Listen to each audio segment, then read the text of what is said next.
Money circulation scheme కిందకి ఏవేవి వస్తాయంటే AgriGold, pearls, pearl wine, Sahara, Alekhya, quantum ఇట్లాంటి వాటిని మనీ సర్క్యులేషన్ స్కీములు అంటారు. వీటిలలో ప్రోడక్ట్ ఉండదు, పైసలు కట్టు పైసలు వస్తాయి.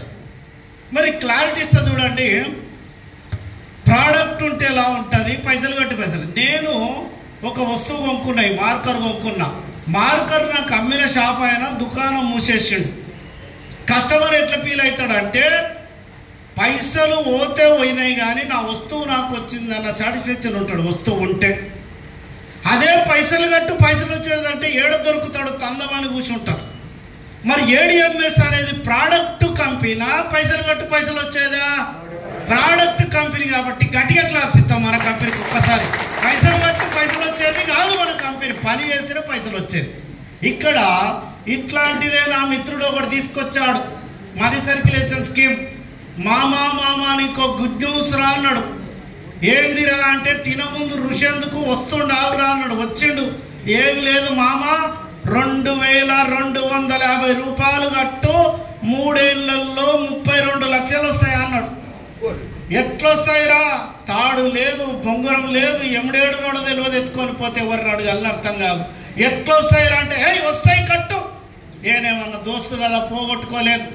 10,000 ఇస్తారా నీకు, 7,000 చిల్లర నీ ఖర్చులకు పెట్టుకో, 2,250 కంపెనీ కట్టు, 3 ఏళ్లలో 32 లక్షలు వస్తాయన్నావు కదా. వచ్చిన దాంట్లో 22 లక్షలు నీవే తీసుకో, 10 లక్షలు వస్తే నాకు.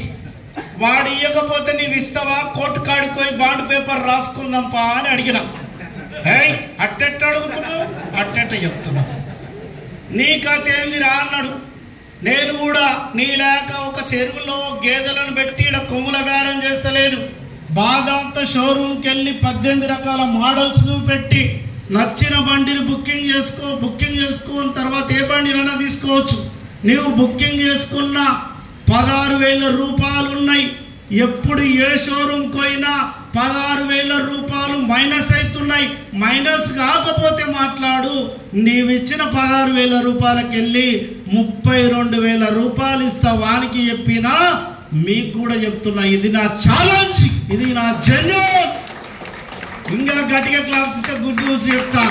ఇక్కడ చాలా మంది 16,000 రూపాయలతోటి పాసిబుల్ కావచ్చు కాకపోవచ్చు బండి బుకింగ్ చేసుకోవడానికి అని చెప్పేసి చాలా మందికి ప్రతి ఒక్కరికి ఉపాధి ఇవ్వాలనే ఉద్దేశంతో మన ఏడిఎంఎస్ అనే సంస్థ వాళ్ళు 8,000కే బండి బుకింగ్ చేసుకునే విధంగా అవకాశాన్ని తీసుకొచ్చేది. గట్టిగా క్లాప్స్ ఇవ్వచ్చు మిత్రమా. ఇంత గొప్ప ఛాయిస్ ఉన్న వ్యాపారం. ఇంకా నెట్వర్క్ గురించి చెప్తా.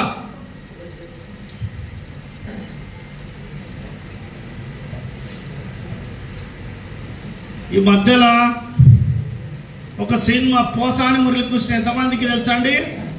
అందరికీ తెలుసు. వాడు ఏం చేస్తాడంటే కథ వాడే, దర్శకత్వం వాడే, హీరో వాడే, ఎవరు లేకపోతే హీరోయిన్ కూడా వాడే. మరి నా పరిస్థితి అట్లా ఉంది. రాసేది నేనే, తుడిచేది నేను. ఎవరన్నా బోర్డు వేసుకొని కూర్చొని నాయన, అర్థమైందా?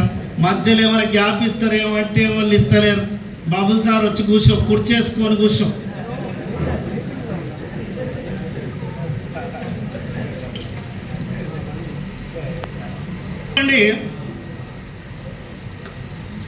నెట్వర్క్ అనేది ప్రోడక్ట్ బేస్. ఇక్కడ చాలా మంది ఏం చేస్తున్నారంటే నెట్వర్క్ లాగా చెయ్యక ఫెయిల్ అవుతున్నారు.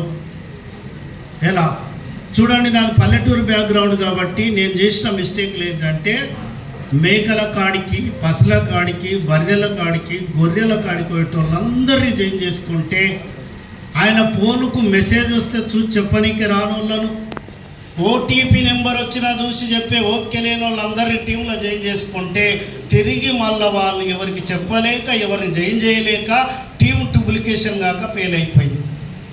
నెట్వర్క్ అంటే లర్నింగ్, టీచింగ్, డూప్లికేషన్. నేర్చుకోవాలి, నేర్చుకున్న దాన్ని టీచింగ్ చేయాలి, టీచింగ్ చేసేటోళ్ళను డూప్లికేషన్ చేయాలి. గతంలో పని చేయనందుకు ఫెయిల్ అయినాం.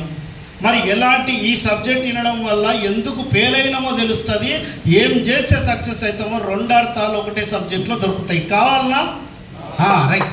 ఫస్ట్ ఇక్కడ ఏంటంటే ఎవరిని పడితే వాళ్ళని జాయిన్ చేసుకోకండి. నెట్వర్క్లో ప్రతిదానికి ఒక ఎలిజిబిలిటీ ఉన్నట్లు నెట్వర్క్ కూడా ఎలిజిబిలిటీ ఉంటుంది. ఇక్కడ ఫస్ట్ ఆఫ్ ఆల్ ఏంటంటే ఈ 7 స్టెప్పులు చెప్తా. ఎవరిని పడితే ఏదో సినిమాలో చెన్నకేశవరెడ్డి సినిమాలో ఓ డైలాగ్ ఉంటుంది, పెళ్లి కూతురు ఎవరైతే నీకు కావాలి పెళ్ళి, ఎవడైతే నాకేం ఐడి పడితే చాలని ఎవరిని పడితే వాళ్ళని జాయిన్ చేసుకున్నాం, అందుకు ఫెయిల్ అవుతున్నాం. మరి ఎట్లాంటి వాళ్ళని జాయిన్ చేసుకోవాలంటే EEE పాటించమని చెప్తా. ఫస్ట్ కాస్తో కూస్తో ఎడ్యుకేటెడ్ ఉన్నోన్ని తీసుకోవాలి, ఎందుకు ప్రజెంట్ ఫ్యూచర్ అర్థమవుతుంది వీళ్ళకు. సెకండ్ కొద్దిగా ఎకనామికల్గా ఉండాలి, ఎకనామికల్ ఎదగాలన్న కసి ఉన్నోళ్ళు కావాలి. థర్డ్ ఎగ్జైట్మెంట్, వీళ్ళు చదువుకోలేకపోయినా సర్కిల్ బాగుంటుంది, సంపాదించాలనే కసి ఉంటుంది, వీళ్ళని తీసుకోవాలి. ఈ EEEలలో ఏఈ లేని జాయిన్ చేసుకుంటే ఏం జరుగుతుందంటే ఇద్దరు దువ్యాన్లు అమ్మని పోయింటారంట. ఓ అతను ఎక్కువ అమ్మింటాడు, అతను ఏమమ్మడు, ఏమమ్మని ఆయన దగ్గరికి వెళ్ళి ఎందుకు నాయన అమ్ముతలేవు అంటే నేను ఇంటికెళ్ళిన వాళ్ళతోటి పోయినా ఎవడు కొంటలేడు సార్. ఎలిజిబిలిటీ లేని వాళ్ళతోటి పోతే పేరు కాకపోతే ఏమవుతావు. ఎలిజిబిలిటీ మోస్ట్ ఇంపార్టెంట్ మిత్రమా, ఎలిజిబిలిటీ ఉన్న వాళ్ళనే తీసుకోండి. రెండోది ఎందుకు ఫెయిల్ అవుతున్నామంటే ఇదంతా ఇనందాడే ఎగ్జైట్మెంట్ ఎక్కువై ఉరికే నువ్వు కట్టమామ నేను చూసుకుంటా అంటాడు, వాడు కట్టిండి ఇటు చూసుకోలే, అందుకు ఫెయిల్ అయ్యిండు. మేము అట్లా చెప్పాము. మేము మహబూబ్నగర్లో ప్లాన్ చెప్తుంటే ఇట్లే కూర్చోబెట్టి చెప్తే మిత్రులు వేసి సార్ ప్లాన్ సూపర్ ఉంది, నువ్వు చూసుకుంటా అంటే నేను చేసుకుంటా సార్ అన్నాడు. నేను చూసుకోను, నువ్వు చేసుకోకురా నాయన అని చెప్పిన. నువ్వు బండి బుక్ చేస్తే 3000 2000 ఇస్తుందేమో నాకు, నేను వచ్చే 3000 5000 వల్ల నా లైఫ్ ఏం సెట్ కాదు. వస్తే నీ లైఫ్ చేంజ్ అవుతుంది, చేస్తే ప్రతిరోజు నీకు 50,000 వస్తుంది. బండే కావాలంటే బుకింగ్ చేసుకొని కొనుక్కొని వెళ్ళిపో. వ్యాపారం చేయాలంటే ఖచ్చితంగా ఇద్దరు చేయాల్సిందే అని చెప్పలే. ఇంతకుముందు ఇట్లా చెప్పలే, కట్టు 20 ఖర్చుల కన్నా పైసలు వస్తాయని కట్టించుకున్నాం, అందుకు ఫెయిల్ అయినాం. మూడోది ఎందుకు ఫెయిల్ అవుతున్నాం అంటే డ్రెస్ కోడ్ మెయింటెనెన్స్ చేయనందుకు ఫెయిల్ అవుతున్నారు చాలామంది. చిన్న విషయమే, చాలా సీరియస్ పదం ఇది. 20,000 ఒక దగ్గర జీతం ఇస్తున్నారంటే ఇన్సెట్ వేసుకుంటావు, బొట్టు పెట్టుకుంటావు, పేరల్లో కొట్టుకుంటావు, అంచునాడలు ఉంటే సెంటు కొట్టుకొని పోతావు. నెట్వర్క్కి వచ్చేసరికి ఏం దరిద్రం చుట్టుకుంటుందో, కల్లాకలాక కటింగులు ఉంటాయి, పిల్లలు ఎత్తుకపోయేటల్లో గడ్డాలు పెంచుకుంటావు, పగటేస కాళ్ళలాక పైట్లు వేసుకొని పోతే ఎట్లా ప్రయోజకుడు అవుతావు చెప్పు. ఇదే గెటప్ తోటి కూలి పోదామని కూలీల అడ్డ పోయిన నెల్లూరులో కూలీల అడ్డ సీన్ రివర్స్ అవుతుంది. ఏమవుతుందంటే ఎంతమంది రావాలి సార్, ఏడికి రావాలి సార్, ఎప్పుడు రావాలి అని అడుగుతాం. నేను కూలి వచ్చిండ్రా బాబు అంటే జోకు చేయకు సార్ అంటాం. ఇట్లయితే నాకు ఎవడు కూలి ఇస్తలేడా అని నెక్స్ట్ డే ఈ గెటప్ అంతా చేంజ్ చేసి ఒక అడ్డ పంచ కట్టుకొని అదే అడ్డ మీద పోయి కూర్చున్నా. సీన్ మళ్ళీ రివర్స్ అయింది. ఏమైంది, గుంతలు తీయనీకి వస్తావా, మేస్త్రీల కిందికి వస్తావా అని అడిగారు. నేను పని చేయలేను, ఆ డ్రెస్ కోడ్ పనిచేసింది. లక్షలు సంపాదించే అవకాశం ఇతనికి ఇవ్వనీకే పోతున్నప్పుడు లక్షణంగా నువ్వు లేకపోతే ఆ లక్ష్మీ దేవత ఎట్లా వరిస్తుంది అనుకుంటున్నావు మిత్రమా. Dress code most important. అమ్మేటోని యాటిట్యూడ్ని బట్టే కొనేటోడు 50% ఫిక్స్ అయిపోతాడు మిత్రమా. నీ వేషధారణ పర్ఫెక్ట్ ఉంటే పిచ్చి పిచ్చి క్వశ్చన్లు కూడా అడగడు అవతల వ్యక్తి నిన్ను. Dress code most important. నాలుగోది ఎందుకు ఫెయిల్ అవుతున్నాం అంటే చాలామంది స్టేజీల మీద నేను ఇంత సంపాదించిన అంత సంపాదించిన మస్తు మంది మస్తు గప్పాలు కొడతారు, నాకు అవసరం లేదు. ఎందుకు ఫెయిల్ అయినావు గతంలో, అదే పని ఈడ చేస్తే కూడా ఫెయిల్ అవుతావు. కంపెనీ ఎంత మంచిగా ఉన్నా నువ్వు చేసే విధానంలో జస్ట్ డిఫరెంట్ చేంజ్ చేసుకో అని చెప్తున్నా. నాలుగోది ఎందుకు ఫెయిల్ అవుతున్నామంటే సొంతంగా ప్లాన్ చెప్పక ఫెయిల్ అవుతున్నాం. నా సీనియరే రావాలి ప్లాన్ చెప్పాలి, నేను మాత్రం చెప్పలేను. ఫస్ట్ ఆఫ్ ఆల్ సీనియర్ వచ్చి చెప్పేటంత సింపుల్గా ప్లాన్లు లేకపోవడం. ఇదే షేప్ షాప్ ప్లాన్ అంటే చెవులకెళ్ళి రక్తాలు కాడుతుంది. నా ప్లాన్ ఏముంది, కట్టే కొట్టే తెచ్చే. వార్డ్స్ గురించి చెప్పినాం, లెఫ్ట్ రైట్ చెప్పినాం, అవార్డ్స్ రివార్డ్స్ చెప్పినాం. ఒక్కరోజు వస్తే బట్టి పడితే వచ్చే ప్లాను. నీకు నేనే ప్లాన్ చెప్తే నీ జూనియర్కి వచ్చి వాళ్ళ నేనే ప్లాన్ చెప్తే వాళ్ళ జూనియర్కి వచ్చి నేనే ప్లాన్ చెప్తే నీవెందుకు ఇక. నా భార్య పిల్లల స్కూల్కు రెడీ చేస్తున్నా, నేను భోజనం చేసుకుంటా పక్కన కూర్చున్నా, నన్ను చూడలే. చూడకుండా ఏం డైలాగ్ కొడుతుంది ఆ పిల్లలతోటి అంటే, బిడ్డ పక్కింటి ఆంటీని చూసి నేర్చుకో, పక్కింటి అంకుల్ని చూసి నేర్చుకో అంటే నేను ముందర పోయి నిలబడ్డా. నేనున్నది ఎందుకే అన్న. నీవేమైనా పొడిస్తే కదా నీ గురించి చెప్పనీకి, నీవేమైనా చేస్తే కదా నీలాక నీ టీము తయారవుతారు. నీవే ప్లాన్ చెప్పకపోతే నీ టీం ఎట్లా చెప్తారు అనుకుంటున్నావు? నీకు ప్లాన్ రాకపోతే వారం రోజులు ఆయన వెంబడి ఉండు, నేర్చుకో, రాసుకో. కొంతమంది 1 year అయినా ప్లాన్ చెప్పారు. 4 ఏళ్ళు అప్పుడు పిల్లగాడు నాయనా నన్ను ఎత్తుకుంటే కొడుకు ముద్దొస్తాడు. 40 ఏళ్ళు వచ్చినాక కూడా నాయనా నన్ను ఎత్తుకుంటే విచిత్రంగా అవుతాడు. విచిత్రమైన పని చేయకండి. पहले तुम्हारा प्लान बोलने की नहीं आता, कुर्ची को बोलो, कुत्ता को बोलो, सोप के बोलो आता.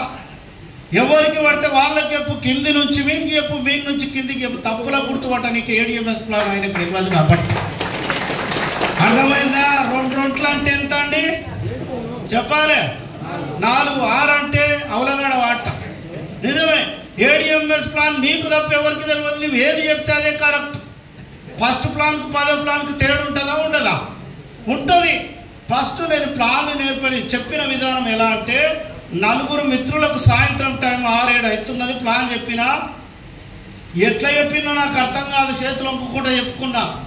ఉదయం ఫోన్ చేసి ఒక మిత్రుడు, మామ డీటెయిల్స్ ఏమేమి పెట్టాలో చెప్పు అన్నాడు.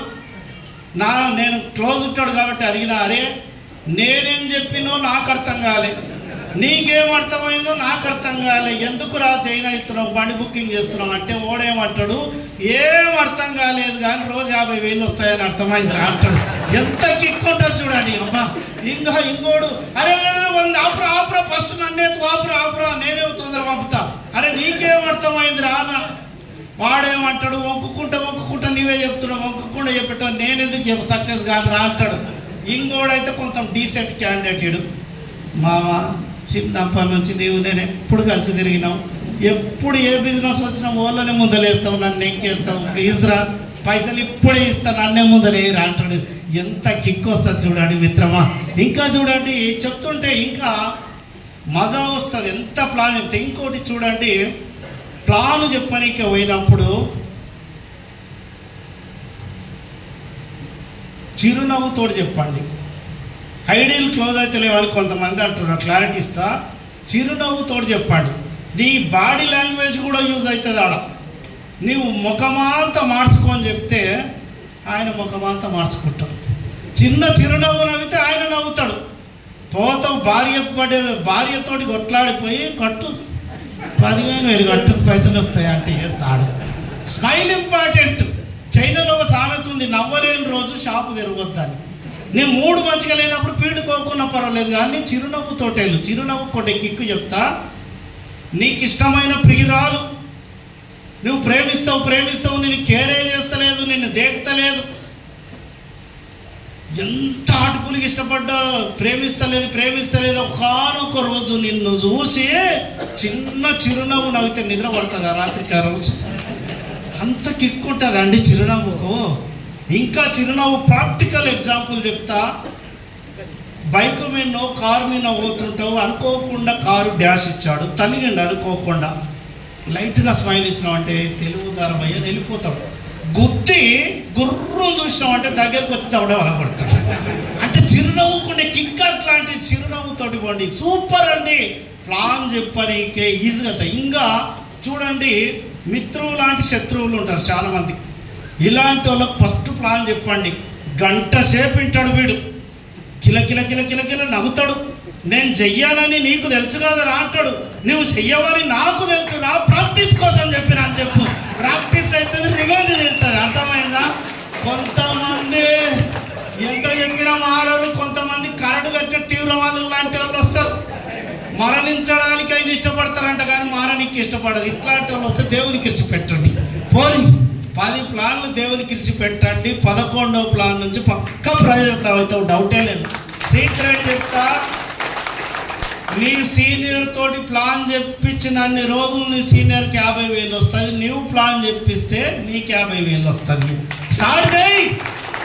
ప్రతి ప్లాన్ నేర్పియడం నేర్చుకోని జూనియర్లకు. నేనున్నా అంటే లాస్ట్కి నీవే ఉంటావు, ఎవరు ఉంటావు. ప్లాన్ నేర్పాలి, ప్లాన్ నేర్చుకోవాలి. Okay right.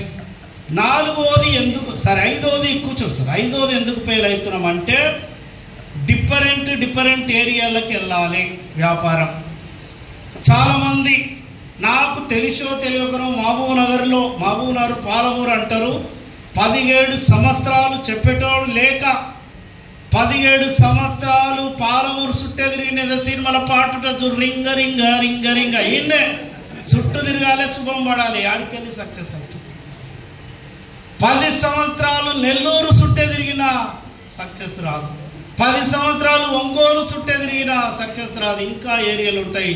డిఫరెంట్ ఏరియాలకు పోతే నీకు వచ్చే అడ్వాంటేజ్ ఏంటంటే వర్షాకాలం విచిత్ర వర్షాలు పడుతుంటాయి.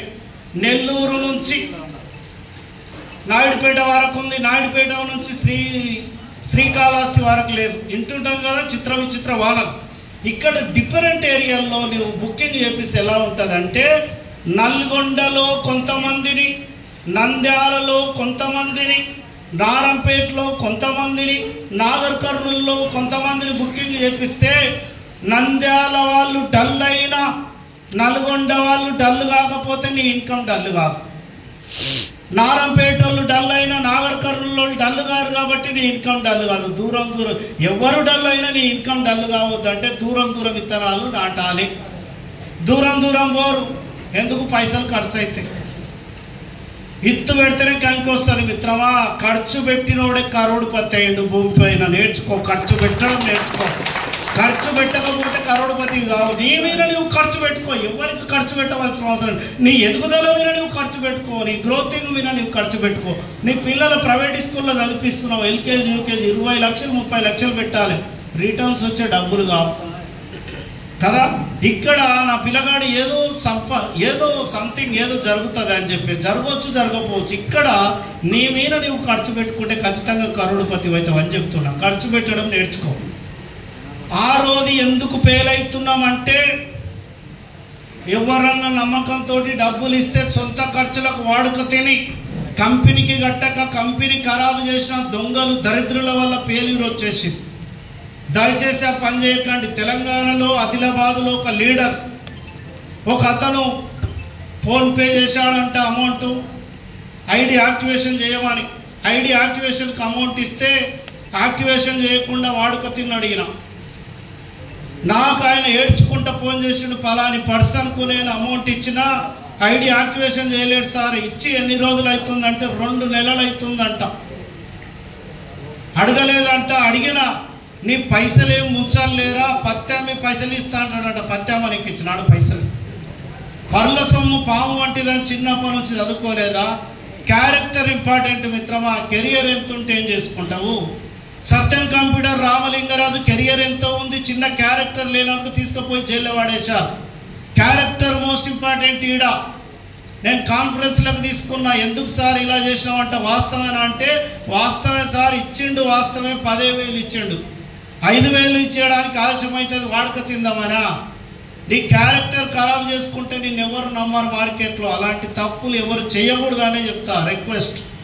ఈ క్యారెక్టర్ విషయానికి వస్తే ఈ టీంలోకి లేడీస్ వస్తారు, సోదరభావం కలిగి ఉండాలి. తేడా వచ్చి ఏమన్నా జరిగి తెలిస్తే ఎంత తోపు అయినా నీ ఐడి బ్లాక్ చేయబడుతుంది. అంత నైతిక విలువలతో కూడినటువంటి వ్యాపారము నా ఏడిఎంఎస్ వ్యాపారం అని చెప్తాను. ఇంకా 7వది ఎందుకు ఫెయిల్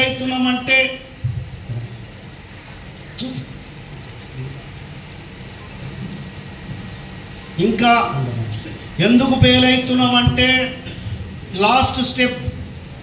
ఏ కంపెనీ అయినా first level, second level, third level, 4th levels ఉంటాయట. ఆ కంపెనీ నీ దగ్గరికి రావడంలో 4th లెవెల్లో వచ్చి ఉంటుంది, నేను దాని దగ్గరికి వెళ్ళడంలో 4th లెవెల్లో పోయింటా. అప్పటికే 90% పబ్లిసిటీ అయిపోయి ఉంటుంది. ఈ పబ్లిసిటీ అయిపోయిన కంపెనీలో పోయి పనిచేస్తే ఫస్ట్ లెవెల్ పోతామా? పోము. చూసుకొని పోవచ్చు కదా అంటే చూసుకొని పోనీకే నా తాత ముత్తాతల నుంచి నెట్వర్క్ చేసిన అనుభవం ఎవరికి లేదు. నా సీనియర్ చెప్తే జాయిన్ అయినా, పాపం ఆయనకు కూడా తెలియదు. ఇద్దరం అట్రాక్షన్ అయి జాయిన్ అయినాం. నా ఇంటికి అతనికి 20,000 వచ్చినాయంటే నా పక్క వానికి 10,000 వచ్చినాయంటే అట్రాక్షన్ అని పైసలు కట్టిన. చాలామంది షేప్ షాప్ కంపెనీలో ఫెయిల్ అయినామని కంపెనీ తిడతారు. దయచేసి తిట్టకూడదు. వేరే కంపెనీ అయినా గౌరవించాలి. షేప్ షాప్ కంపెనీలో కోటీశ్వర్లు ఆయన పిచ్చోళ్ళ. నీవు వేసిన స్టెప్ మంచిదే, ఎంచుకున్న రంగం సరైన టైంలో ఎంచుకోనందుకు ఫెయిల్ అయినావని చెప్తా. ఎట్లా అంటే 2001లో స్టార్ట్ అయిన షేప్ షాప్ సంస్థ నీ దగ్గరికి నా దగ్గరికి వచ్చేసరికి 17-18 సంవత్సరాలు పట్టిందంటే 90% అయిపోయినాక నీ దగ్గరికి వచ్చింది. ఏడిఎంఎస్ అనే కంపెనీ ఎప్పుడు వచ్చిందంటే 38 నెలలు అవుతుంది. 99% ఖాళీ ఉన్న కంపెనీలో నువ్వు స్టార్టింగ్ వస్తున్నావు. అదృష్టవంతులవు, అర్థం చేసుకోవాలని చెప్తున్నా. ఒక్కసారి ఆలోచన చేయి మిత్రమా. నీవు అనొచ్చు, సార్ నువ్వు చెప్పినట్లు వేరే కంపెనీలో డ్రెస్ కోడ్ మెయింటైన్ చేసి ప్లాన్ పర్ఫెక్ట్ చెప్పి టీమ్ హ్యాండిల్ చేసిన వాళ్ళు కూడా ఫెయిల్ అయినరు. అది ఎట్లా సాధ్యం సార్? ఉండొచ్చు. బాహుబలి అనే సినిమా సూపర్ ఉంది. ప్రభాస్ ప్రపంచ దేశాలు తెలిసిపోయాడు. అదే ప్రభాస్ ఇంకో సినిమా తీస్తే అట్టర్ ఫ్లాప్ అయింది. ప్రభాస్ తప్పు కాదు, ప్రభాస్కి వచ్చిన కథ కరెక్ట్ లేదు. సక్సెస్ అయ్యే లక్షణాలు మీ అందరి లోపల ఉన్నాయి. ఫెయిల్ అయినవని ఫీల్ అవుతున్నాం. ఫెయిల్ కాలేదని నేను చెప్తున్నా. ఎగ్జామ్లో ఫెయిల్ అయితే మళ్ళీ ట్రై చేయలేవా? జాబ్లో ఫెయిల్ అయితే మళ్ళీ ట్రై చేయలేవా? లైవ్లో ఫెయిల్ అయితే పెళ్ళిళ్ళు చేసుకోలేదా? లైఫ్లో ఫెయిల్ అయితే ఎందుకు ట్రై చేయకూడదు? థామస్ అల్వా ఎడిసన్ 10,000 సార్లు ఓడిపోయి మరొకసారి ప్రయత్నించినందుకే కదా ఈ బలుపు వెలిగింది. నీ బతుకనే బలుపు ఎలగాలంటే ఎదురు చూస్తుంది ఏడిఎంఎస్ నీ కోసం. వస్తావా అని అడుగుతున్నా.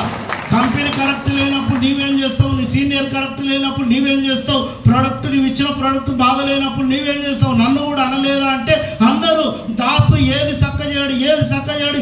ఎస్, ఏది చక్క చేయాలి అది చక్కగలిగింది. నేను చక్క చేస్తూ ఏడిఎంఎస్ చక్క ఉంది కాబట్టి నన్ను సక్సెస్ చేసింది అని చెప్తున్నా.